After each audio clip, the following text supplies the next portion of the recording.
When people come to visit my clients and they say, oh, I wish I thought of that. I wish I thought of that. I wish I thought of that. I wish I thought of that. There's nothing more satisfying. So think about that in your house so that you don't have that regret to live with, because regret lasts a long time. When you get your plans back from the architect or from the builder, it is so exciting.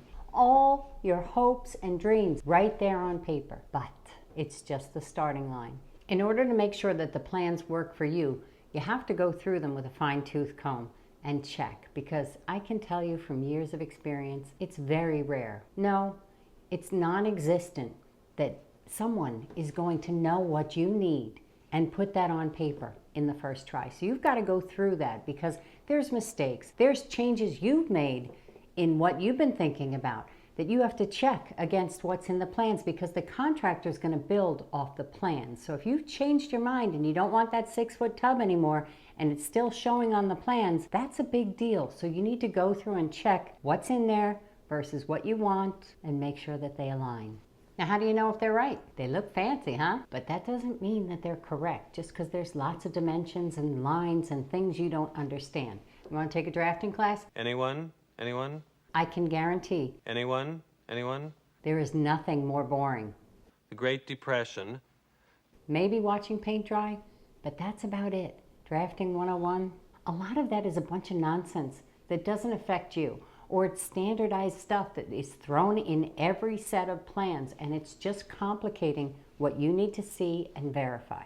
The first thing you want to look at is the plan view, and that's the bird's eye view, the basement, the first floor, the second floor, and the roof line. All of the things that you ask for, are they in the plan? Imagine yourself a little Pac-Man going through the plan. Check the clearances, the flow, how you get around, the door swings, how you'll have access to the different spaces. Imagine yourself coming home with groceries. Imagine yourself going to the refrigerator, to the sink, to the dishwasher, and around, up the stairs, down to the desk, to the pantry, into the bathroom, to the guest room to make the bed, set the table, get the kids from watching TV upstairs to wash their hands, back down again, sit and read a book. All of the routines that you will do in the house when you're living there. Imagine yourself walking those paths and see how it works. My favorite thing in the world is to tear apart plans, because it's easy to find mistakes. That's how common they are. And they're not always mistakes. The architect doesn't cook, so he doesn't know that putting the fridge 14 feet away from the sink might not be a good idea.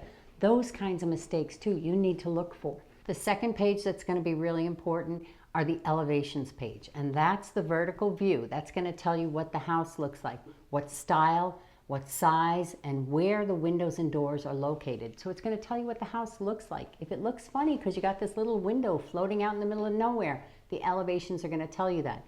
On the plans, you might just see the symbol for a window. You don't know how low the sill sits, you don't know how big it is, you don't know what style it is. So that's why the elevations are telling. The plan is your flow. The elevations are how it looks. We're going to first look at the layout. Here we have the entry and a porch. So we're going to walk in the front door. And the first thing we have here is this gigantically deep, but not wide enough to be a walk-in closet. So that's a no-no right there. Next up, we walk into the living room, directly into the living room from the entry. So there really isn't any kind of physical or visual barrier from Amazon being right in the living room watching Netflix with the family.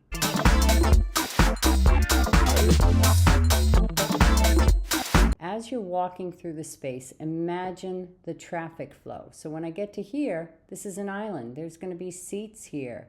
So there's going to be butts here in the way. If I'm walking to this door and out and there's someone working at the kitchen, this is a tight spot. So look at your door and your window locations. Make sure they're where you want them to be, like a window over the sink, window looking out over the yard in the dining room. Next up is to check the dimensions, because the chairs and the sofas that they drop in there might not be the actual size that you have. When I get those drawings, sometimes it's really cute. They've got these little sofas and little chairs in there. There's no way in hell that those are accurate. They're drawn at like 26 inches deep. If you go buy a sofa, they're like 39. A big cushy one might be 45 inches deep. So you need to measure. You can't trust that, oh, it looks like it'll fit. It's got a dining room table and chairs in there. It might not be the size you have. Let's make this a little bigger. Now you can see the living room is 17 feet wide. Wow, it sounds great. Plus it looks like it's open from here to here. So this is open, kind of a great room environment. However, they've got a bump out fireplace. So that's about 2 feet. They're probably gonna put a big old sofa here somewhere. That's another 4 feet. That's 6 feet, so we're left with 11 feet. We probably want about 5 feet, 4 feet behind here to clear. Now we're down to, what were we at? 6 feet between the TV and where you're sitting. Doesn't sound like a great room now. So check these dimensions. That's number 2. When you lay out your furniture, it's going to be really telling about the flow. So for instance, in this house, if we come in the front door and here's our living room, basically we're left with the option of putting a sofa here, maybe a couple of chairs, maybe a sofa here, and we're walking into a console table. So you want to lay out your furniture and check how it works. And then you might want to move walls or push things out to give yourself more room. The clearances between the island and the countertops around the perimeter might not be what you want to have. So you want to go around and check all of your measurements. How wide are the hallways? How big is that door? Go around and verify everything. Ask yourself, does this give me enough room to do what I want to do in this space? Simple as that. If it doesn't, you got to start tweaking things. So instead of this current layout, we've got about 6 feet of that tub. So I would steal that and make that a walk-in closet. So if we have a 6-foot closet here, it's a walk-in. We can do hanging on both sides, all along here, some set of drawers back here. A nice walk-in closet that gives us sound insulation between the bathroom and the bedroom. Another thing I don't like in this plan is the laundry is an interior room. If you ask firemen, Fire Marshal Bill here. The dryer is one of the #1 causes of fire in a house. Mind if I give your place a little inspection? I'd rather have the dryer vent directly outside. So I want to put that laundry room somewhere over here, which also gives it easier access. Someone coming from here doesn't have to come to the primary wing to go to the laundry. So if we put the laundry down here, you have access, much easier for the general population to get in there. We've got all this space with windows and light for another closet and the rest of the master bath, which we can now take advantage of all these windows here. So you could easily split this space. It's 12.5 feet. You could run a closet somewhere along here, boom, done, and have a walk-in closet here. So everybody gets fabulous closets, and the bathroom here. You could do a wall closet, run it along here, and have access from the hallway, and have the door to the master right here. Look at all that privacy from the exterior. And this becomes part of the master wing. I like that much better. And there's plenty of room to work in the water closet. Nice big tub here, lots of windows. You get more light in the bathroom. You get more sound insulation to the bedrooms. You can customize it to make it special for you. And that's what you want to do in this stage. And you can catch things that won't work for you or mistakes that were made, because a lot of these plans have mistakes in them. I can guarantee nobody cares as much as you do. It's your house. They go home at night to their house, so you need to make sure that your plans work for you.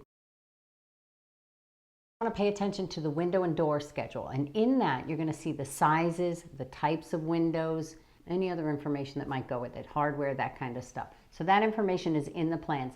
That's where I would start to focus. As you move through the space and you check the dimensions, that's wide enough for a dining table here. I assume this is an island and a kitchen. You want to look at where your windows are. So we have a window over the sink. Where are your doors? Here's the door to the pantry.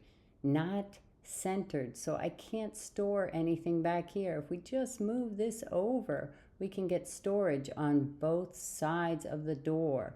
Where's the light? Where's the views? Where's the privacy? How does it swing? What will I see? What time of day will it get light? Think about all those different things and where your doors and windows are located. Is it convenient to get to the garage or the driveway? Check where all of your cabinetry is going, your bathroom vanities, your kitchen cabinets, your island, any kind of built-ins, built-in closets, anything that is attached and permanent. For instance, we have our cabinetry here. Looks like we have an island here, and then we've got what looks like built-ins in the pantry here as well. So you want to know where they're located. The fireplace, that's a bump out we have to deal.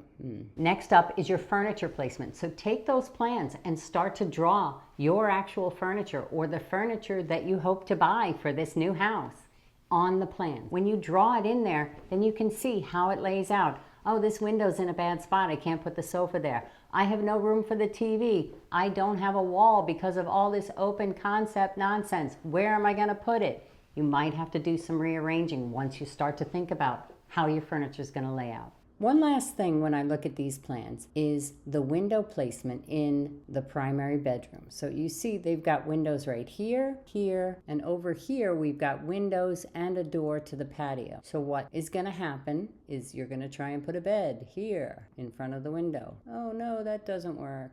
Here in front of the window. Oh, that doesn't work. So before you okay your window locations, think about where your furniture is going to go. So if I want to put a bed on this wall right here, and I want my pillows not sitting in front of cold windows, I might want to move those windows out to the corners. Same thing over here, out to the corners. So I give myself some options. I change my mind, I don't want the bed there. I want the bed here. I have options now because the windows are in the corners. Lay out your furniture in the room so you know if it's gonna fit and how it's gonna work with the windows that you have. You even have a wall for TV now. You wanna check your door swings, your clearances, how you get around stuff, especially in the kitchen. And if you need any help with that, go watch one of my kitchen videos that'll tell you what the measurements are that you need to clear drawers and doors being open, to be able to walk behind stools. How wide of a hallway do you need? Your architectural plans aren't just the blueprint, they are the map to your dream house. So make sure they're headed in the right direction. Thanks so much for watching. When you do this, you can better communicate with your contract. And if you can point to plans and explain things and understand what they're talking about when they're pointing to plans, it makes a big difference. I know when I was building my house, I walked on the job site and I looked at my dining room windows and they were too low. And I knew it right away because I had been drawing that house for 3 years. But the guys building it didn't. The guys tried to give me a hard time about it, saying that the sills matched up.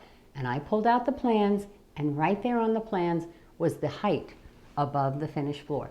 So I wasn't responsible for that mistake. You want to make sure that you know what's in the plans, because when it comes to changes or mistakes, they're expensive and you want to make sure they're not yours. There's going to be plenty of your changes that'll get in there. So